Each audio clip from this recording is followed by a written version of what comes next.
내 과거가 너무 부끄러워서 하나님이 나를 싫어하시지는 않을까라는 불안함에 시달린 적 없으십니까? 일생을 방황하던 탕자가 기독교 역사상 가장 위대한 성자가 되었다는 사실은 우리에게 큰 위로가 되지만 동시에 그 위대한 인물조차 인간적인 실수와 고집으로 교회에 큰 상처를 남길 수 있다는 사실은 우리에게 아주 차가운 경고를 줍니다. 오늘 우리는 히포의 어거스틴이라 불리는 위대한 신학자의 업적뿐만 아니라 그가 저질렀던 뼈아픈 실수와 그가 직접 인용하며 논란이 되었던 성경 구절까지 아주 세밀하게 파헤쳐 보려고 합니다. 결론부터 말씀드리면 어거스틴은 하나님의 은혜를 가장 잘 설명한 신학자였지만 동시에 자신의 신념을 관철하기 위해 공권력을 동원하는 잘못된 선례를 남겼으며 성과 결혼에 대해 지나치게 편협한 시각을 가졌던 불완전한 인간이었습니다. 오늘 이 영상을 끝까지 보시면 어거스틴의 삶을 통해 우리가 지켜야 할 진리가 무엇인지 그리고 우리가 절대로 반복하지 말아야 할 신앙적 실수가 무엇인지 명확하게 깨닫게 되실 것입니다. 여러분의 영적 분별력을 한 차원 높여줄 이 깊이 있는 여행을 시작하기 전에 아직 구독하지 않으셨다면 지금 바로 구독 버튼을 눌러주십시오. 매주 성경의 진리와 역사의 교훈을 통해 여러분의 신앙을 명품으로 빚어드리겠습니다. 첫째, 어거스틴의 가장 독보적인 업적은 구원이 오직 하나님의 전적인 은혜에 달려있다는 진리를 확립한 것입니다. 그는 젊은 시절 정욕의 노예가 되어 살았고 여러 이단을 전전하며 인간의 의지가 얼마나 무력한지를 뼈저리게 경험했습니다. 그러던 그가 하나님의 은혜로 회심한 후 인간이 스스로를 구원할 수 있다고 주장하는 펠라기우스주의에 맞서 평생을 싸웠습니다. 에베소서 2장 8절입니다. 너희는 그 은혜에 의하여 믿음으로 말미암아 구원을 받았으니 이것은 너희에게서 난 것이 아니요 하나님의 선물이라. 어거스틴은 이 말씀처럼 구원이 인간의 공로가 아닌 전적인 하나님의 선물임을 신학적으로 완성했습니다. 믿음의 가족 여러분, 우리가 오늘 하나님의 자녀로 살 수 있는 것은 우리가 남들보다 깨끗해서가 아니라 어거스틴을 변화시킨 그 거부할 수 없는 은혜가 우리를 붙들고 있기 때문입니다. 내 힘으로 거룩해지려다 지치고 넘어진 분들이 계신다면 오늘 다시 한번 그 무한한 은혜의 품에 여러분의 인생을 던지시길 바랍니다. 둘째, 어거스틴은 무너지는 세상 속에서도 영원한 가치를 바라보게 하는 하나님의 도성이라는 위대한 사상을 우리에게 남겨주었습니다. 당시 세계의 중심이었던 로마 제국이 함락되는 유례없는 혼란 속에서 성도들은 깊은 절망에 빠졌습니다.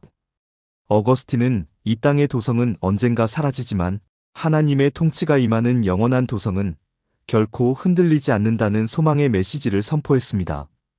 히브리서 11장 16절입니다. 그들이 이제는 더 나은 본향을 사모하니 곧 하늘에 있는 것이라 이러므로 하나님이 그들의 하나님이라 일컬음 받으심을 부끄러워하지 아니하시고 그들을 위하여 한 성을 예비하셨느니라. 이 사상은 훗날 중세와 종교개혁 시대를 관통하며 기독교인들이 세상 속에서 어떻게 살아야 하는지를 보여주는 이정표가 되었습니다. 현재 우리가 겪는 경제적 어려움이나 질병, 사회적 갈등 속에서도 우리가 좌절하지 않는 이유는 어거스틴이 바라보았던 그 영원한 나라가 우리에게 보장되어 있기 때문입니다. 여러분, 눈앞에 보이는 일시적인 세상 나라에 마음을 빼앗기지 마시고 영원한 본향을 향해 당당히 걸어가시길 축복합니다. 셋째, 어거스틴의 가장 큰 논란이자 실수 중 하나는 신앙의 일치를 위해 국가의 공권력과 폭력을 정당화했다는 점입니다.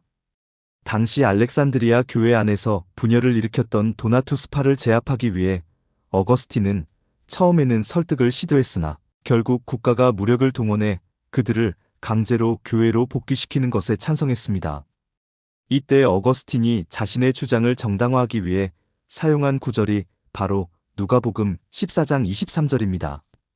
주인이 종에게 이르되 길과 산울타리 가로 나가서 사람을 강권하여 데려다가 내 집을 채우라. 어거스틴은 이 구절에 강권하여라는 단어를 강제로라도 신앙을 갖게 해야 한다는 의미로 해석했는데 이는 훗날 종교재판과 같은 끔찍한 탄압의 성경적 근거로 악용되는 비극을 낳았습니다. 형제자매 여러분, 아무리 목적이 정당하더라도 수단이 폭력적이라면 그것은 하나님의 방법이 아닙니다. 복음은 강요가 아니라 십자가의 사랑으로 전해지는 것임을 우리는 어거스틴의 이 뼈아픈 실수를 통해 배워야 합니다. 우리의 삶 속에서도 내 생각과 다른 사람을 억지로 바꾸려 하기보다 주님의 온유함으로 기다려주는 성숙함이 있기를 소망합니다. 넷째, 어거스틴은 성과 결혼에 대해 지나치게 부정적이고 금욕주의적인 시각을 가졌는데 이는 성경의 가르침에 비추어 볼 때 우리가 경계해야 할 부분입니다. 어거스틴은 과거 자신의 무질서했던 성생활에 대한 깊은 혐오감 때문에 부부 사이의 정당한 성적 결합조차도 죄의 오염을 전달하는 통로로 보는 경향이 있었습니다. 그는 결혼 생활의 아름다움보다 독신의 가치를 너무 높게 평가하여 일반 성도들에게 불필요한 죄책감을 심어주기도 했습니다. 하지만 성경은 결혼과 그 안에서의 연합이 하나님이 주신 거룩하고 복된 선물임을 분명히 선포합니다. 히브리서 13장 4절입니다. 모든 사람은 결혼을 귀히 여기고 침소를 더럽히지 않게 하라 음행하는 자들과 간음하는 자들을 하나님이 심판하시리라. 이 말씀은 결혼 자체가 고귀한 것이며 그 안에서의 육체적 연합 또한 더러운 것이 아니라 하나님이 허락하신 축복임을 명시하고 있습니다. 어거스틴은 인간의 죄성에는 민감했지만 하나님이 창조하신 육체와 가정의 아름다움을 긍정하는 데에는 미흡했습니다. 믿음의 가족 여러분, 우리는 죄를 멀리하되 하나님이 우리에게 허락하신 가업과 가문이 복, 그리고 부부간의 사랑을 감사함으로 누리는 건강한 신앙을 가져야 합니다. 성스러운 삶이란 삶의 즐거움을 거부하는 것이 아니라 하나님이 주신 모든 선물을 그분의 뜻 안에서 거룩하게 사용하는 것임을 잊지 마십시오. 다섯째, 어거스틴의 삶에서 우리가 가장 본받아야 할 점은 자신의 오류를 인정하고 끊임없이 진리 앞에 자신을 교정했던 겸손함입니다.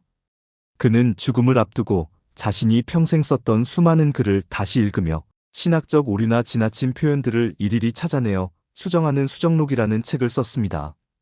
그는 나는 매일 배우며 성장하는 사람이지 완벽한 사람이 아니다라는 사실을 만천하에 고백했습니다. 요한일서 1장 9절입니다. 만일 우리가 우리 죄를 자백하면 그는 미쁘시고 의로우사 우리 죄를 사하시며 우리를 모든 불의에서 깨끗하게 하실 것이요. 이 말씀처럼 어거스틴은 위대한 신학자라는 이름 뒤에 숨지 않고 마지막 순간까지 하나님 앞에 단독자로 서서 자신의 부족함을 자백했습니다. 우리가 어거스틴에게서 배워야 할 최종적인 자세는 바로 이 정직함입니다. 믿음의 가족 여러분, 신앙생활을 오래 할수록 우리의 고집이 세지는 것이 아니라 오히려 주님의 진리 앞에 더 부드럽게 꺾이는 유연함이 우리에게 있기를 간절히 기도합니다. 오늘 우리는 히포의 어거스틴이라는 거인의 업적과 그 뒤에 드리워진 어두운 그림자를 함께 살펴보았습니다. 첫째, 구원은 오직 하나님의 선물임을 확립한 은혜의 신학을 배웠습니다. 둘째, 무너지는 세상 속에서 영원한 하나님의 도성을 사모하는 소망을 확인했습니다. 셋째, 누가복음 14장 23절을 오용하여 공권력을 신앙에 동원했던 그의 실수를 반면교사로 삼았습니다. 넷째, 히브리서 13장 4절의 말씀처럼 결혼과 가정의 가치를 귀히 여기는 건강한 신앙의 균형이 필요함을 살폈습니다. 다섯째, 자신의 글을 스스로 수정한 겸손한 끝맺음을 통해 진정한 성숙이 무엇인지 보았습니다. 어거스틴은 우리와 성정이 같은 사람이었습니다. 그는 위대했지만 완벽하지 않았고 그 부족함 때문에 오히려 하나님의 은혜가 더 크게 빛났습니다. 여러분의 삶에 있는 연약함 때문에 너무 낙심하지 마십시오. 어거스틴을 빚으신 그 하나님께서 오늘 여러분의 인생도 가장 선한 길로 인도하고 계십니다. 또 뵙겠습니다.